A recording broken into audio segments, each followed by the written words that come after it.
چې کله تاسو یو جلسې ته یو مبلغ یو مقرر یو واعظ کوونکی رابلې نو هر یو واعظ کوونکی بم نه رابلې، د هر چا تقریر بم نه اورئ، د هر چا بیان بم نه اورئ. حضرت سے فرمائی اکا انسان به بیان تراغواړي چې هغه مسلمان وي، صحیح العقیده وي، د غیر مسلمه د بد عقیده انسان بیان وعظ او تقریر اوریدل دا جائز ندی، دا حرام دی.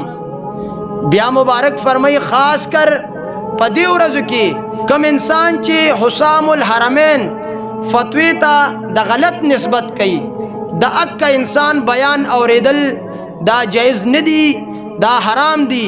ځکه په حسام الحرمین کې د هغه خلکو باندې د ارتداد فتوا ده چې د حضور صلی الله علیه وسلم پشان کې نازیبا الفاظ ویل دي او استعمال کړي دي.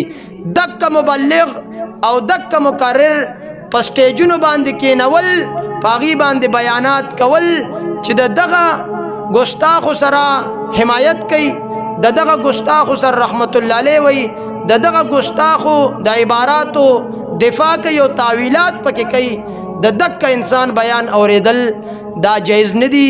اعلی حضرت سے فرمائی دا حرام دی. دویم نمبر شرط د مبلغ د واعظ کوونکي د مقرر د پاره دا دی چې دا به سنی وي، د غیر مقلد بیان اوریدل دا جائز ندی، دا حرام دی. دریم نمبر شرط اکا مقرر په سټیج باندې کېنول داغه بیان اوریدل دا جائز دی چې هغه عالم وي. چې کم مبلغ چې کم مقرر هغه جاهل وي نو د جاهل انسان بیان اوریدل دا جائز ندی، دا حرام دی. ځکه چې د جاهل انسان رب نه پیژني، اب تا کمالات او د حضور صفات او صحیح روایات بسنګ پیژني، اخو جاهل دی. سلورم نمبر اکا چې هغه فاسق وي، هغه فاجر وي.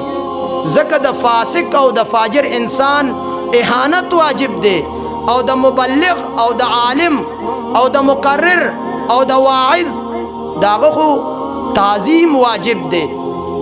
نو اکا انسان په سټیج باندې کېنول دا جایز دی چې پاغه کې دا سلور شرط موجود وي چې عقیده درسته کلک مسلمان وي.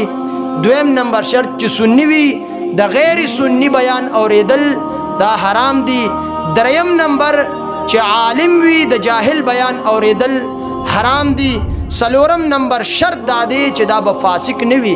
رب ذوالجلال دې مونږ او تاسو ته په دین اسلام باندې پورا د عمل کولو توفیق را نصیب کی.